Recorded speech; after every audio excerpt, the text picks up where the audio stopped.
시간이 되었으므로 2023년 6월 4일 세상의 아픔에 동참하는 교회 주일 예배를 드리시겠습니다. 다 같이 사도신경으로 신앙 고백하시겠습니다. 나는 전능하신 아버지 하나님 천지의 창조주를 믿습니다. 나는 그의 유일하신 아들 우리 주 예수 그리스도를 믿습니다.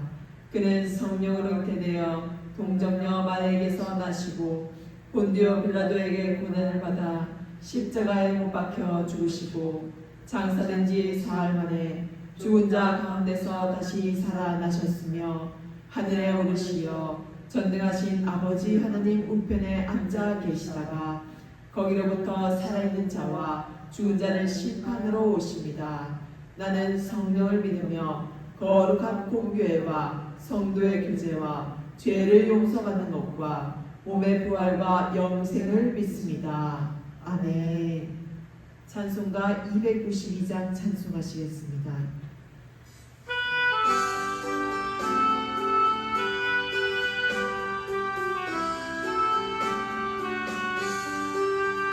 주 없이 살 수 없는 죄인의 구주여 그 귀한 보배 들고 날 구속하소서.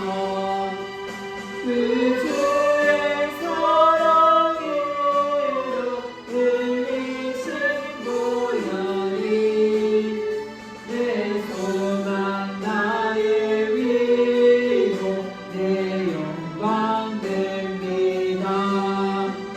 주 없이 살 수 없네 나 혼자 못 서리. 이 먹고 부족하며 지혜도 없도다. 내 주는 나의 생명 또 나의 힘이라. 주님을 의지하여 지혜를 얻으리. 주 없이 살 수 없네 내 주는 아신다. 내 영의 깊은 강구 마음의 소원을 주 앞에 너의 마음 위하라 주이요. 내 마음 위로하사 평온케 하시네. 주 없이 살 수 없네 세월이 흐르고 이 깊은 고독 속에 내 수명 끝나도 사나운 끝나게 날 지켜주시니 내 곁에 계신 주님 늘 힘이 됩니다.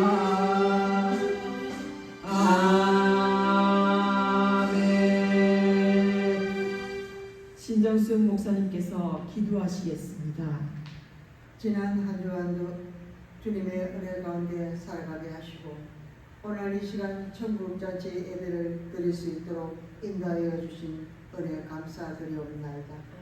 하나님 아버지 이 땅에서 천국을 누리는 자로 살아가기 위해서는 먼저 하나님 나라 천국 전심으로 하나님을 향하는 자들에게 허락된 것입니다. 주님 우리의 마음밭에 말씀에 대한 사모함이 있도록 성령님께서 임재하여 주셔서 진정한 천국의 가치를 깨달아서 천국을 소유하는 자가 되게 하옵소서. 그래서 날마다 천국을 소유하기 위해서 말씀으로 자기 죄를 깨달아 회개하는 심령이 되어 구원받은 자로 천국 백성으로 살아가게 하옵소서. 우리는 구원받은 자 주님의 자녀입니다. 주님의 자녀로서 주님 자녀답지 않고 마귀의 자녀로 가라지 같은 인생을 살았음을 이 시간 고백하옵나이다. 지난날 우리 가정은 마귀의 종으로 영적으로 깨어있지 않아 영적으로 잠든 사이에 가라지의 인생이 되어 가정 불화로 인해 목사인 남편이 자살하는 비참한 삶의 지옥을 맛보는 결론으로 우리 가정을 한순간에 무너져 내렸습니다. 주님, 지금도 가정 불화로 인해 부부간의 갈등, 이혼으로 슬퍼하는 가정, 또한 자식들이 상처받아 아파하는 자녀 주님 불쌍히 여겨 주시옵소서. 그들을 말씀으로 고쳐주시고 살려주셔서 온전히 주님 앞에서 회복시켜 주시옵소서. 천국과 지옥은 영적으로 회개하느냐 회개하지 않느냐로 결판지어집니다. 저는 회개하지 않아서 가정이 초토화가 되어 지옥의 삶을 맛보았습니다. 오늘 이 시간 우리에게 회개하는 역사가 불일 듯이 일어나게 하옵소서. 그래서 좋은 밭으로 살아가기 위해 말씀의 열매가 맺어질 때 천국 인생으로 영혼을 삼하며 살게 될 것을 믿습니다. 주님, 이 시간 말씀을 선포하실 안소정 목사님 위해 성령의 은혜를 갑절로 입히시고 우리의 혼과 영혼과 간절을 찔러 쪼개는 능력을 주셔서 성령 충만케 하여 주시옵소서. 주님, 오늘 하루도 내가 아는 말씀으로 살아내려고 힘을 주시옵소서. 기도로 하나님의 뜻을 알고 분별력을 갖고 가라지로 살지 않기 위해 적추수할 때 심판날의 불에 태워지지 않기 위해서 몸부림치며 간절히 부르짖어 영생으로 인도되어지는 삶이 되게 하시고 날마다 하나님의 얼굴을 뵙기를 소망하며 천국을 누리는 삶 살 수 있도록 허락하여 주시옵소서. 심판날에 멸망을 면케 하실 예수님 이름으로 기도 올려드리옵나이다. 아멘. 오늘 우리에게 주시는 주님의 말씀은 마태복음 13장 31절에서 35절입니다. 다 같이 합독하시겠습니다. 또 비유를 들어 이르시되 천국은 마치 사람이 자기 밭에 갖다 심은 겨자씨 하나를 같으니 이는 모든 씨보다 작은 것이오되 자란 후에는 풀보다 커서 나무가 되매 공중의 새들이 와서 그 가지에 깃들이느니라. 또 비유로 말씀하시되 천국은 마치 여자가 가루 서말 속에 갖다 넣어 전부 부풀게 한 누룩과 같으니라. 예수께서 이 모든 것을 우리에게 비유로 말씀하시고 비유가 아니면 아무것도 말씀하지 아니하셨으니 이는 선지자를 통하여 말씀하신 바 내가 입을 열어 비유로 말하고 창세로부터 감추인 것들을 드러내리라 함을 이루려 하심이라. 아멘. 오늘 말씀 주제는 다시 복음으로입니다. 말씀을 선포할 때 많은 영광과 은혜를 받으시기를 간절히 바랍니다. 성경에서 첫 곡장인 마태복음 13장 총 7가지 비유 중에서 2 비유를 나누었습니다. 씨 뿌리는 비유, 곡식과 가라지 비유. 씨 뿌리는 비유를 통해서 우리는 세상에 4가지 사람이 있다는 것을 알 수 있습니다. 첫째는 정상적인 그리스도인, 둘째는 비정상적인 그리스도인, 셋째는 거짓 믿음, 넷째는 세상 사람. 좋은 땅인 정상적인 그리스도인에게 생명을 씨앗인 예수 그리스도가 심어지면 인권과 물권과 영권의 축복을 받아서 100배, 60배, 30배 결실을 이루실 것입니다.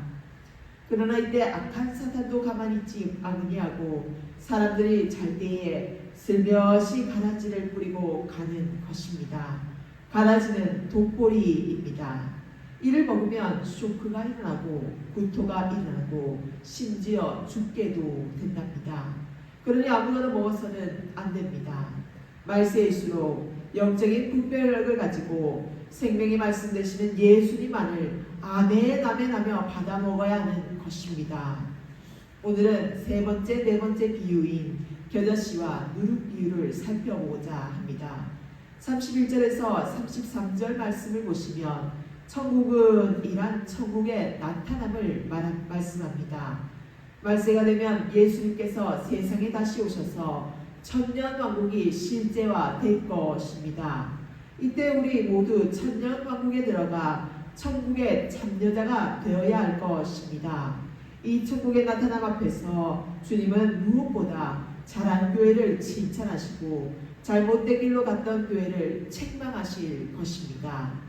40에서 43절 말씀을 보시면 모든 넘어지게 하는 자들과 불법을 행하는 자들은 즉 거짓된 교회는 풀무불에 던져 넣어져 거기서 슬피 울며 이를 갈게 될 것입니다. 그러나 의인들 즉 주님의 뜻 가운데 거하는 생명의 교회는 아버지의 나라에서 해와 같이 빛날 것입니다. 할렐루야. 겨자씨는 잘 갈아서 겨자 소스를 만들고 납니다. 우리는 빵이 주식이 아니라서 잘 모르지만 빵을 주식으로 하는 나라에서는 겨자 소스를 빵에 넣어서 먹으면 새콤달콤 맛있는 빵이 된다는 것입니다. 또한 여러 요리에 겨자 소스를 마지막에 넣으면 요리가 완성된답니다. 그만큼 겨자는 좋은 요리 재료인 것입니다. 겨자는 나무일까요? 풀일까요? 1년생 풀입니다. 나무가 아닙니다. 그런데 32절 말씀을 보시면 풀로 자라서 겨자씨를 많이 열매로 맺어야 할 겨자풀이 나무가 되었습니다. 본성과 기능이 바꾸어서 변형을 이룬 것입니다. 풀은 풀이어야 합니다. 하나님의 창조 섭리는 모든 식물이 그 종류대로 되어야 합니다. 창세기 1장 11절에서 12절을 보시면 하나님이 이르시되 땅은 풀과 씨 맺는 채소와 각기 종류대로 씨 가진 열매 맺는 나무를 내라 하시니 그대로 되어 땅이 풀과 각기 종류대로 씨 맺는 채소와 각기 종류대로 씨 가진 열매 맺는 나무를 내니 하나님이 보시기에 좋았더라. 아멘. 복숭아는 복숭아의 종류를 따라 자라며 사과는 사과의 종류를 따라 자라야 하는 것입니다. 이것이 창조의 법칙입니다. 이 법칙은 식물의 생명에만 적용되는 것이 아니라 동물의 생명과 심지어 사람의 생명에도 적용이 됩니다. 모든 형태의 생명은 종류를 따라 발전하는 것입니다. 토끼는 토끼가 되어야 하고 거북이는 거북이가 되어야 합니다. 어떤 채소나 식물의 생명이 종류를 따르지 않는다면 그것은 비정상이며 하나님이 그분의 창조 안에서 정하신 법칙에 반대되는 것입니다. 겨자씨 비유는 겨자풀이 겨자나무가 된, 즉 교회가 변형을 이루어서 비정상적인 교회가 되었음을 책망하는 말씀입니다. 비정상적인 교회는 우리가 씨 뿌리는 비유에서 배웠듯이 길가 땅을 말합니다. 길가 땅이란 사람들이 걸어다니는 길, 즉 사람이 앞세워지고 사람이 높아지는 모든 신앙, 교회를 말합니다. 길가 땅에 씨가 뿌려지면 어떻게 된다고 했지요? 공중에 나는 새들이 와서 먹어버립니다. 마찬가지로 겨자풀이 큰 나무가 되어서 비정상적이 되면 겨자 열매를 풍성히 매는 것이 아니라 공중에 새들이 깃들이게 되는 것입니다. 우리는 크면 다 좋다고 생각하고 있지만 비정상적이 되면 공중의 새들이 마귀가 깃들어서 은혜를 채가고 결국 시험거리만 남게 될 것입니다. 어린아이가 커서 코끼리가 되거나 기린이 된다면 얼마나 괴상하겠습니까? 모든 생명에는 규칙이 있고 그 안에서 성장한다면 정상적인 모습을 갖출 것입니다. 그러나 정상적이지 못하다면 괴상하기만 할 것입니다. 그토록 교회가 많고 교회가 커도 엄청나게 큰데 아무런 영향을 끼치지 못하고 생명을 살리지 못하고 오히려 세상의 걱정거리가 된다면 괴상한 것 아니겠습니까? 예수님이 염려하신 대로 오늘날 세계교회는 겨자나무가 되어서 공중에 새가 깃들이는 변형을 이루고 있습니다. 이유는 사람이 앞세워져서 그렇습니다. 교회가 길가 신앙으로 교회들을 내몰고 있는 것입니다. 이사야 1장 12절 말씀을 보시면 너희가 내 앞에 보이려 오니 이것을 누가 너희에게 요구하였느냐? 내 마당만 밟을 뿐이니라. 아멘. 사람의 중심이며 변형을 이루어서 아무 능력도 발휘하지 못하는 괴상한 교회가 될 것입니다. 오직 예수님만 높이는 예수님의 교회가 되어서 마지막 때 면류관의 상급을 얻는 교회가 되기를 간절히 축원합니다. 겨자씨 비유가 풀이 나무가 되는 외부의 변형이라며 누룩은 내적인 내 형태를 말합니다. 누룩이 무엇인지는 아시죠? 빵을 발효할 때 쓰는 베이킹 파우더와 같은 발효제를 말합니다. 빵을 크고 맛있게 만들려면 반드시 누룩이 있어야 합니다. 그런데 성경은 누룩을 거부하고 있습니다. 레위기 2장 11절 말씀을 보시면 너희가 여호와께 드리는 모든 소제물에는 누룩을 넣지 말지니 너희가 누룩이나 꿀을 여호와께 화제로 드려 사르지 못할지니라. 아멘. 소제물이란 가루를 내어서 하나님께 드리는 제물을 말합니다. 밀이나 보리가루를 곱게 빻아서 하나님께 드릴 때에 결코 누룩을 넣어서 변질시키지 말라고 하셨습니다. 예수님은 유월절 성찬의 포도주와 떡이지요. 포도주는 피이고 떡은 살을 상징하는데 이 떡은 무교병 누룩 없는 떡입니다.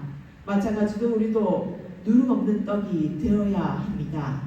고린도전서 5장 6절에서 8절 말씀을 보시면 너희가 자랑하는 것이 옳지 아니하도다. 적은 누룩이 온 덩어리에 퍼지는 것을 알지 못하느냐. 너희는 누룩 없는 자인데 새 덩어리가 되기 위하여 묵은 누룩을 내버리라. 우리가 유월절 양 곧 그리스도께서 희생되셨느니라. 이러므로 우리가 명절을 지키되 묵은 누룩으로도 말고 악하고 악의에 찬 누룩으로도 말고 누룩이 없이 오직 순전함과 진실함의 떡으로 하자. 아멘. 고운 가루 서말이란 완전한 음식을 만드는 데 필요한 양입니다. 창세기 18장 6절 말씀을 보시면 아브라함이 급히 장막으로 가서 사라에게 이르되 속히 고운 가루 3세알을 가져다가 반죽하여 떡을 만들라 하고. 아멘. 이 고운 서말에 누룩을 뿌리니 완전한 음식이 된 것이 아니라 변질된 떡덩어리가 되고 만 것입니다. 그렇다면 누가 누룩을 뿌렸을까요? 여자입니다. 여기서 여자란 이세벨로 상징되는 음녀를 말합니다. 일찍이 열왕기상에 나오는 아합왕의 왕비 이세벨이지요. 요한계시록의 여자 이세벨입니다. 요한계시록 2장 20절 말씀을 보시면 그러나 내게 책망할 일이 있노라. 자칭 선지자라는 여자 이세벨을 내가 용납함이니 그가 내 종들을 가르쳐 깨어 행음하게 하고 우상의 제물을 먹게 하는도다. 아멘. 이세벨은 우상 숭배의 앞장서게 한 자요 사치와 타락의 상징입니다. 우는 사자같이 삼킬 자를 찾는 악한 사탄은 음녀 이세벨을 통해서 모든 속임수로 교회가 음행과 우상 숭배로 변질되게 만든다는 것입니다. 그러므로 누룩은 변질시키는 속임수를 말합니다. 교회가 속임수를 가지고 그 숫자를 부흥시키는 모든 행위, 영혼을 돈으로 매수하는 교회는 이미 변질된 교회인 것입니다.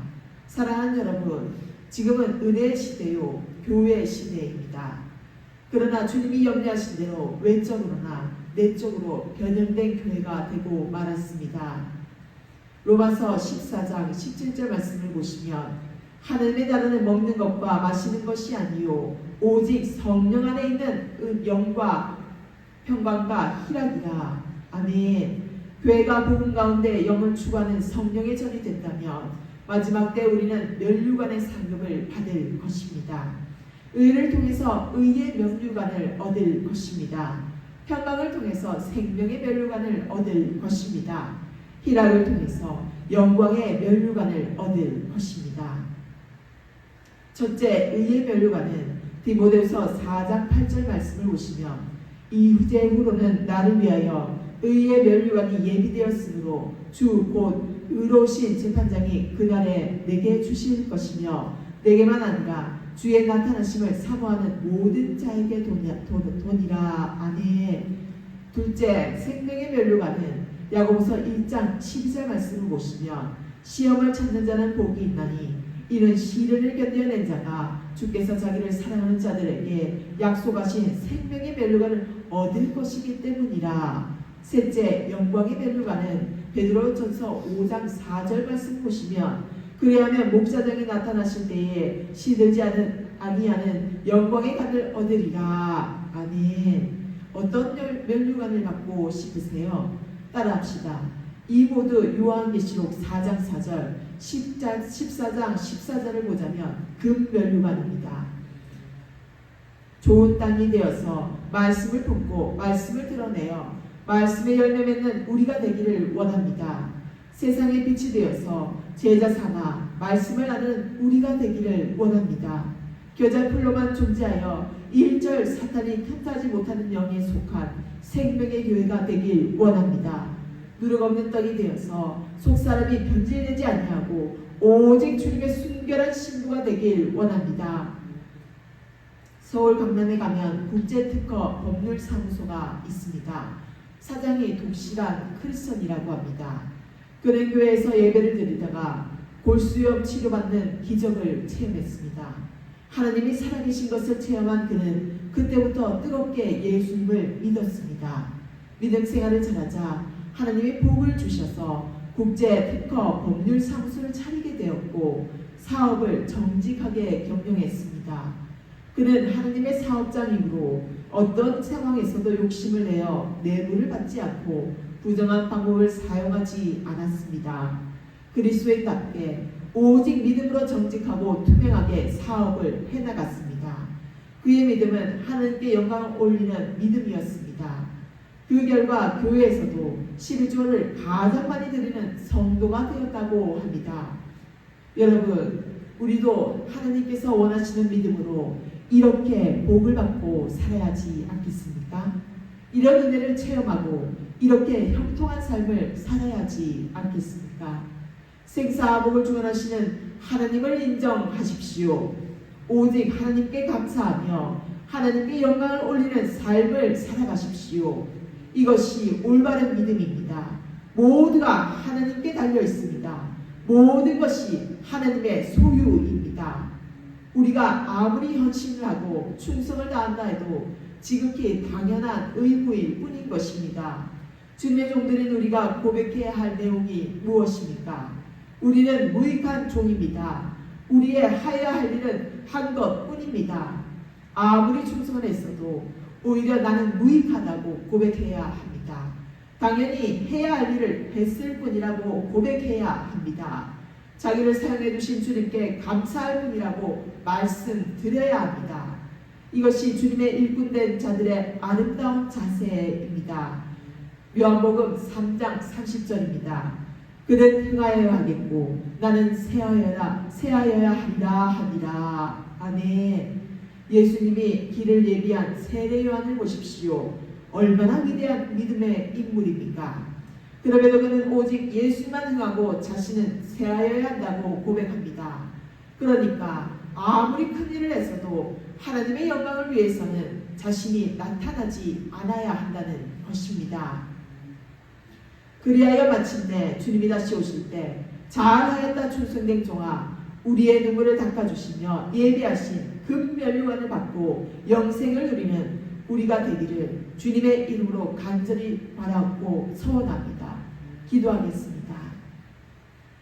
주님, 우리가 3일 예배에 나와 다 함께 기도를 드리오니 주님, 우리가 주일 예배에 나와 다 함께 기도를 드리오니 주님의 전 앞에 나와 한 구절 한 구절 기도를 드립니다. 아버지 하나님, 오늘도 우리에게 귀한 날 허락하여 주시고 하늘의 전에 나올 수 있도록 은혜 베풀어 주심을 감사드립니다. 하나님 아버지, 오늘도 하나님 앞에서 엎드려 기도하오니 오늘 우리가 살아갈 수 있는 힘을 주시며 또 지혜를 주시며 하늘의 은혜를 더하여 주시옵소서. 나의 생각과 나의 힘으로 살아가지 않게 하여 주시옵고 하나님의 뜻을 분별하게 하여 주시옵고 하나님께서 가라 하시면 가고 멈추라 하시면 멈출 수 있는 믿음을 주시며 순종할 수 있는 마음을 우리에게 허락하여 주시옵소서. 우리가 겨자씨만한 믿음이 있다면 주님께서 저 산을 옮기리라고 하셨는데 우리에게는 안타깝게도 그러한 믿음의 씨도 없음을 고백하옵나이다. 우리의 죄가 우리를 망해가는 지름길로 가고 있음을 늘 깨어 근신하여 기도하게 하시옵소서. 이제 그 어떠한 어려움도 잘 극복하고 이겨나갈 수 있는 우리 인류의 지혜가 모아질 수 있도록 하나님 함께하여 주시옵소서. 아버지 하나님, 우리 또 교회 가족들 눈동자와 같이 지켜주시옵소서. 우리 어르신들, 우리 또 환우들 하나님 함께하여 주시옵시고 이 자리에 재단을 쌓으며 함께해야 할 텐데 함께하지 못하는 모든 교회 가족들까지도 주님 동일한 은혜를 더하여 주시옵소서. 하나님 아버지, 날마다 우리 가정을 지키시고 또 우리의 믿음을 지키시면 우리 교회 가족들 든든히 서갈 수 있도록 주님 함께하여 주시고 늘 우리를 눈동자같이 지켜보아야 주시는 감사의 은혜로 인도하실 우리 구주 예수 그리스도의 이름으로 기도드립니다. 아멘. 찬송가 268장 찬송하시겠습니다.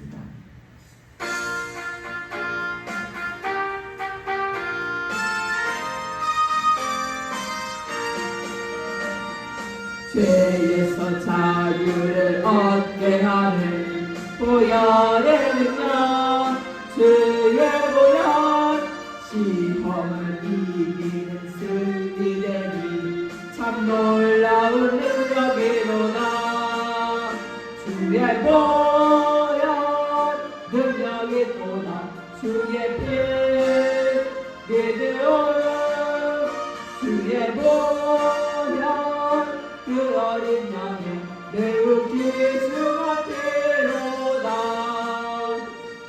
육체의 정욕을 이기는 보혈의 능력, 주의 보혈 정결한 마음을 얻게 하니 참 놀라운 능력이로다. 주의 보혈 능력이로다.